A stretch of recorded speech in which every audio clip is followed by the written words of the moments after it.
जैसिमुन, मामा क्या हुआ? बैठे ना मामा। रहने दो। ये जो तुम नाटक कर रहे हो, हाँ? क्या गांव में होने वाली नौटंकी में भी ऐसे ही काम करते हो? चलो बताओ ना मुझे। हाँ? मामा ये आप क्या कह रहे हैं? मैं आपके सामने नाटक क्यों करूंगा?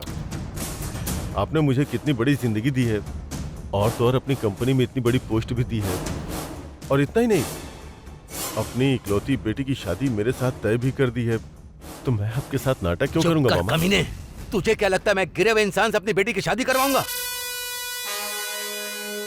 सुन जैसिमन, मैंने तेरी सगाई उस मलार से शादी करने के लिए की है, अपनी बेटी देने के लिए नहीं। मामा ये आप क्या कह रहे हैं? उस वॉचमैन की लड़की मल्हार, वो लड़की जो हमारे ऑफिस आई थी, क्या आप उसकी बात कर रहे हैं? मामा हमारी क्या हैसियत है और उस लड़की की क्या हैसियत है? मैं उस लड़की से शादी कैसे कर सकता हूँ मामा? चुप कर। तू हैसियत की बात कर रहा है? जब तूने उस लड़की को झूठे सपने दिखाकर उसकी जिंदगी बर्बाद की, तब तेरी हैसियत कहां थी? मामा आप क्या कह रहे हैं? मैंने उस लड़की की जिंदगी बर्बाद की? भगवान भी ये बात मानने को तैयार नहीं है। रास्कल, घटिया, कमीना इंसान, तू एक क्रिमिनल है। तूने उस लड़की को बहला फुसलाकर उसका इस्तेमाल किया और उसे कुएं में ढकेल कर मारने की कोशिश की। मुझे वो सारी बातें पता है।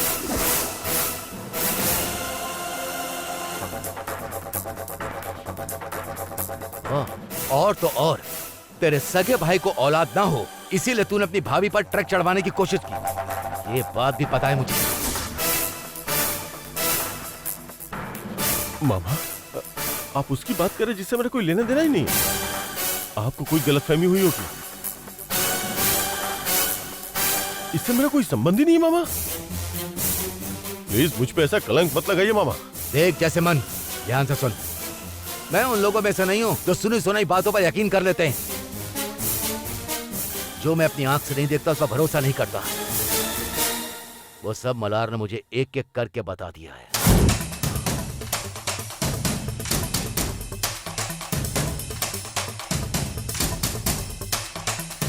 और तूने अपनी भाभी को मारने के लिए जिस ट्रक ड्राइवर को सुपारी दी थी ना, उसने सब कुछ लिखकर इस खत में दे दिया। देख,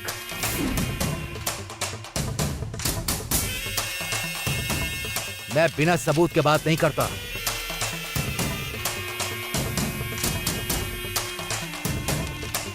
मामा वो असल में हुआ क्या था कि देख जैसिमन, अगर ये कोई और वक्त होता तो मैं तुझे गोली मार देता। बेचारी, पर मैं उस लड़की की जिंदगी बर्बाद नहीं करना चाहता। देख, अपनी जिंदगी सुधारने और अपनी गलतियों को ठीक करने का ये तेरे पास आखिरी मौका है। चुपचाप मेरी बात सुन। अगर उस मलार से शादी कर ले और उसके साथ अपना घर बसा ले, तो तेरे पाप का सिर्फ यही एक प्रायश्चित होगा। ये कैसे हो सकता है मामा? एक जमींदार परिवार में पैदा होकर अपनी हैसियत और मान सम्मान सब छोड़ करके मैं... देख जैसिमन, मैं आखिरी बार कह रहा हूं तुमसे, मेरे लिए जिंदगी में दौलत, जमीन या बंगला मायने नहीं रखते। मेरे लिए सिर्फ इंसान और ईमानदारी ही सब कुछ है। मैं खुद इस गांव की पंचायत बुलाऊंगा और तेरे खिलाफ गवाही दूंगा, समझ गया? मैं पूरे गांव को मजबूर कर दूंगा कि वो फैसला दें कि तुझे उस लड़की से ही शादी करनी होगी। करेगा ना? तुझे करनी होगी।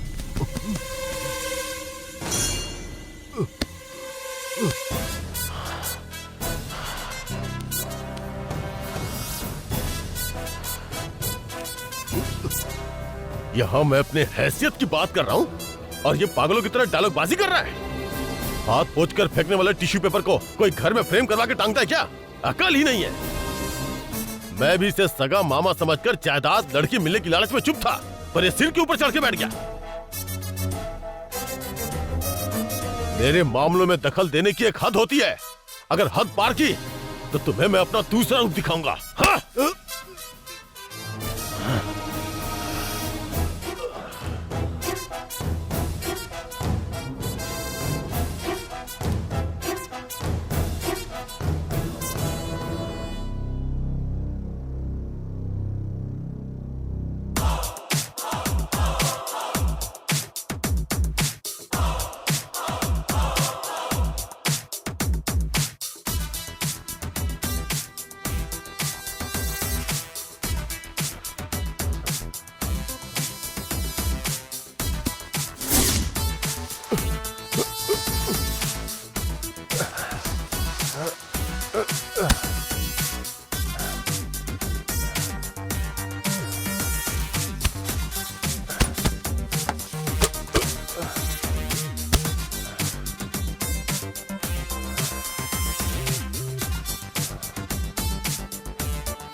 यहीं पड़े रहो। शादी खत्म होने के बाद इसे कहीं फेंकाऊंगा।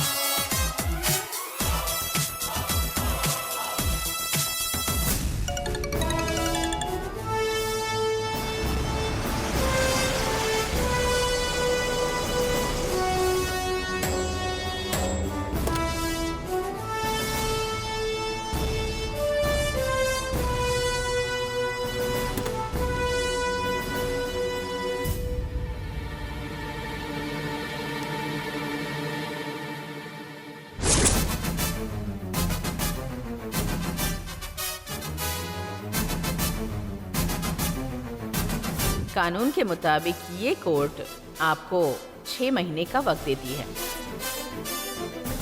इस 6 महीनों में अगर आप एक दूसरे की समस्याओं को समझने की कोशिश करें तो सब ठीक हो जाएगा। अगर फिर से किसी नतीजे पर नहीं पहुंच पाते और लगता है कि साथ में रहना नामुमकिन है तो कोर्ट आपको तलाक की इजाजत दे देगी।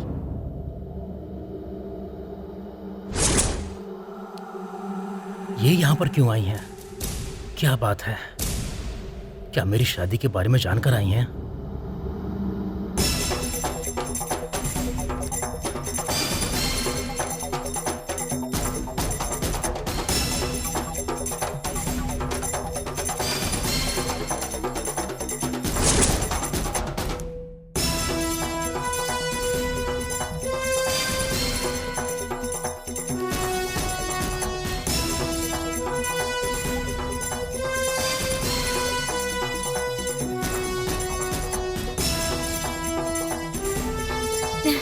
नमस्ते मैडम। ओह, तुम तो वही लड़की हो ना जिसने तलाक के लिए अप्लाई किया था? जी मैडम। तुम यहाँ कैसे? यहाँ पर हमारे बहुत करीबी लोगों की शादी हो रही है। ओह अच्छा। हाँ। क्या तुम अभी की दोस्त हो? मैं उसे बहुत अच्छे से जानती हूँ। अच्छा, मैंने तुम्हें और तुम्हारे पति को काउंसलिंग के लिए जाने को कहा था, उसका क्या हुआ? अब मैं और वो बहुत ही ज्यादा खुश हैं मैडम। हम दोनों साथ ही में इस शादी में आए हैं। अरे वाह, बहुत खुशी की बात है। इसलिए तो हम तलाक के केस में तुरंत कोई फैसला नहीं सुनाते हैं। हम कम से कम एक दूसरे को समझने का मौका देते हैं। जी मैडम। ठीक है, मैं अंदर जाती हूँ। हाँ। आइए आइए आइए। नमस्ते सर। बैठिए। नमस्ते मैडम। नमस्ते बेटा, कैसी हो? अच्छी हो ना? मैं ठीक हूँ मैडम। हाँ। मुझे उम्मीद थी कि आप कल शादी में जरूर आएंगी। कल मेरा एक बहुत जरूरी केस है जिसका फैसला सुनाना है, तो कल मैं नहीं आ पाऊंगी। इसलिए सोचा आज ही आकर अभी से मिल लो। अभी जिससे तुम्हारी शादी होने वाली है वो कहाँ है? वो अंदर है मैडम। तो जाओ, उन्हें बुला कर लाओ। मैं मिलना चाहती हूँ। मैं भी बुला कर लाती हूँ मैडम।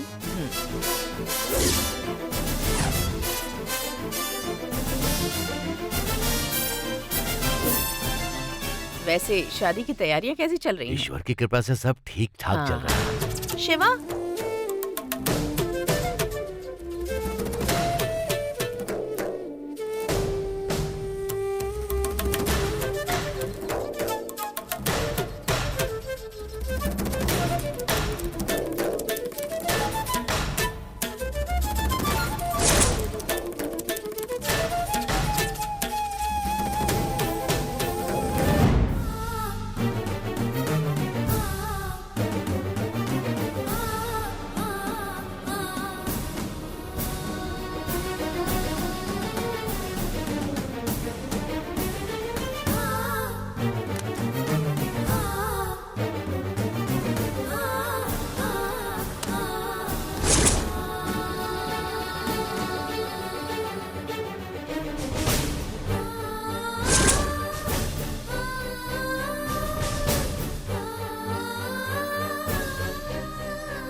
आप आई, मुझे बहुत खुशी हुई। मुझे बहुत खुशी है सर। मैडम, हाँ, लगता है वो कहीं बाहर गए हुए हैं। कोई बात नहीं। जब तुम चेन्नई आओगी तब मैं लड़के से मिल लूंगी। ठीक है बेटी? ठीक है मैडम।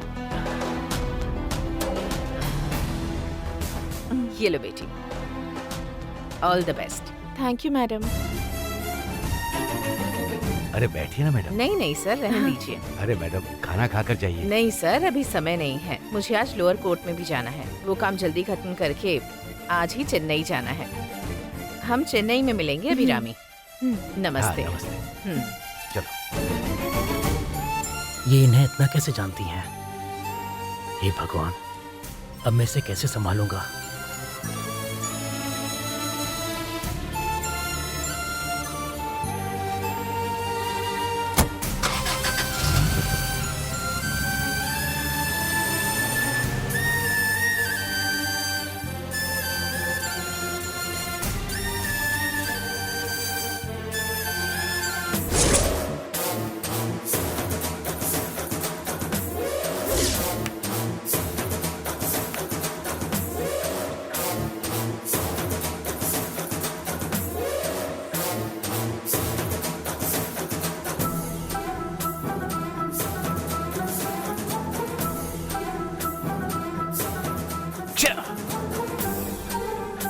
कितनी देर इंतजार करना होगा? काटा क्यों नहीं? उस नंबियार ने कहा था कि सिर पर चोटी रखते ही इसका काम तमाम हो जाएगा। अब मुझे कितनी और देर इंतजार करना होगा? पता नहीं वो कहाँ चले गए। कृष्णा, कृष्णा। क्या हुआ माँ? कृष्णा, तूने मामा को देखा क्या? मामा वो तो अभी यहीं बैठ करके चने खा रहे थे। काफी देर से दिख नहीं रहे हैं। दिख नहीं रहे? क्या आपने हर जगह देखा माँ? देखा बेटा। तो फोन करके देखूं क्या? जल्दी करो, फोन करो।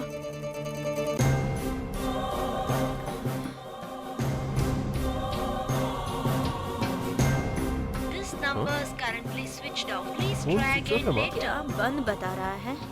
कहाँ चले गए? अच्छा, मैं ऊपर जाकर देखती हूँ। हाँ? रुकिए, मैं भी आता हूँ। हाँ, चलो।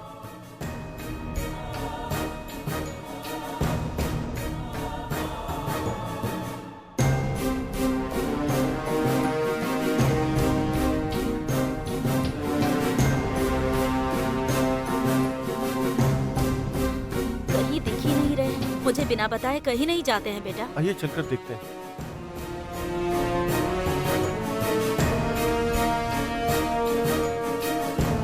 यहाँ भी नहीं है।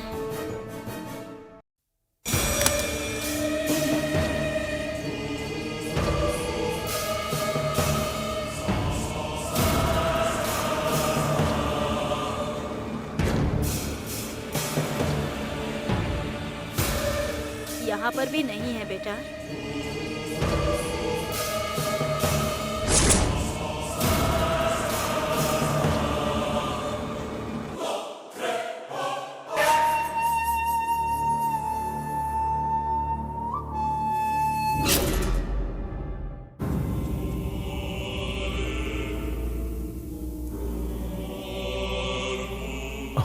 अरे रे, अगर ये लोग अंदर चले गए और कहीं मामा को देख लिया तो मुसीबत हो जाएगी। माँ,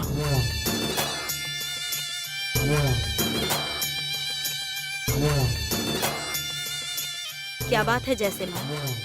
क्या हुआ माँ? आप अंदर क्या देख रही हैं? ए, मामा कहाँ है बेटा? शगुन बदलते वक्त तो देखा था, उसके बाद से दिखे ही नहीं। कहाँ है? वो माँ, उन्होंने आपको बताया नहीं क्या? क्या बताया? वही माँ, ट्रेन काशी में कोई काम था उनका। उन्हें फिर से फोन आया था तो उन्होंने कहा कि वो जल्दी से जाके काम निपटा कर आएंगे। कहा कि वो कल सुबह शादी तक आ जाएंगे। ओ, अच्छा। मैं तो यहीं पर थी। मुझसे एक बार बताकर जाना चाहिए था ना। नहीं माँ, आप काम में बिजी थी ना, इसलिए मुझसे कह के चले गए। चलो अच्छा हुआ, अब जाकर मेरे दिल को चैन मिला है। थोड़ी देर के लिए तो पता नहीं क्या क्या सोच लिया था मैंने। माँ, वैसे भी घर के अंदर क्या होने वाला है? आप इतना डर क्यों रही हैं? हाँ? पता नहीं क्यों बेटा, अचानक मन में बड़ी घबराहट होने लगी थी। खैर, जैसे मन से कहकर गए हैं तो ठीक है, आ ही जाएंगे। ठीक है, चलो आओ सौम्या।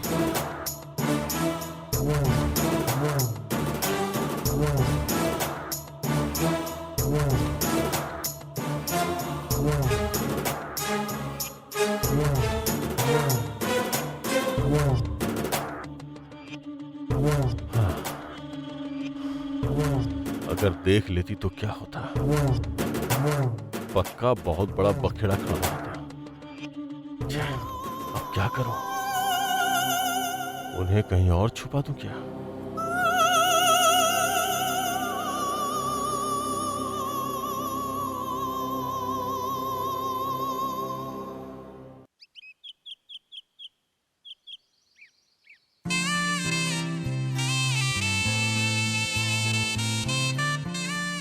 अभी पापा, जब तुम्हारी माँ तुम्हें और तुम्हारी बहन को छोड़कर गई थी तब तुम सिर्फ 3 साल की थी और तुम्हारी बहन गोद में थी। मुझे बहुत फिक्र हो रही थी कि मैं तुम लोगों को किस तरह से पाल कर बड़ा करूंगा। पर आज देखो ना, तुम दोनों बड़ी हो गई हो, तुम्हारी शादी की उम्र भी आ गई। मुझे बहुत खुशी हो रही है बेटा। अब मुझे कुछ भी हो जाए, मुझे कोई गम नहीं। पापा, आप ऐसा क्यों कह रहे हैं? सौम्या के बच्चों को आपको ही देखना है और मेरे बच्चों को भी आपको ही पालना है। जैसे आपने हमें पाला है वैसे ही हमारे बच्चों को भी कहानियाँ सुनाकर, नेक राह दिखाकर बड़ा करना है। आपको हमेशा हमारे साथ ही रहना है पापा। मेरी तो यही इच्छा थी कि तुम दोनों की शादी के बाद मैं तुम दोनों को इसी घर में रखूं, पर कौन सा दामाद इसके लिए राजी होगा? तुम्हें अपने पति के घर तो जाना ही होगा। पति के घर जाना ही रस्म है। पापा, हमारा कृष्णा भी अच्छा है और शिवा भी अच्छा है, दोनों बहुत अच्छे इंसान हैं। हम यहाँ तो नहीं रह सकते, पर आप चेन्नई आकर हमारे साथ रह सकते हैं ना? कुछ दिन मेरे घर रहिएगा और कुछ दिन दीदी के घर, बारी बारी दोनों के घर। ये सब सुनने में तो अच्छा लगता है बेटा, पर हर इंसान अपने घर में ही अच्छा लगता है बेटी। कभी कभार आकर मिल लिया करेंगे, इसमें कोई बुराई नहीं। अभी सौम्या, तुम दोनों को मुझे एक वचन देना होगा, दोगी क्या? कैसा वचन पापा? शादीशुदा जिंदगी कैसी होगी, कैसे बदलेगी, ये कोई नहीं जानता है बेटा। पर तुम दोनों बहनें हमेशा एक दूसरे का साथ देना और एक दूसरे की मदद करना। पूरे गांव को कहना चाहिए कि हमने ऐसी बहनें आज तक नहीं देखी। पापा, आपको इसमें कोई शक है क्या? हम हमेशा मिलजुल कर ही रहेंगे। अगर सौम्या कभी दूर जाने की कोशिश करेगी तो मैं उसे जाने नहीं दूंगी। आप फिक्र मत कीजिए। ठीक है बेटा, मेरे लिए इतना ही काफी है। मैं अब पहले जैसी नहीं रहूंगी, मैं जिम्मेदारी संभाल लूंगी। मैं दीदी से कभी दूर नहीं जाऊंगी पापा, आप चिंता मत कीजिए। बहुत खुशी की बात है।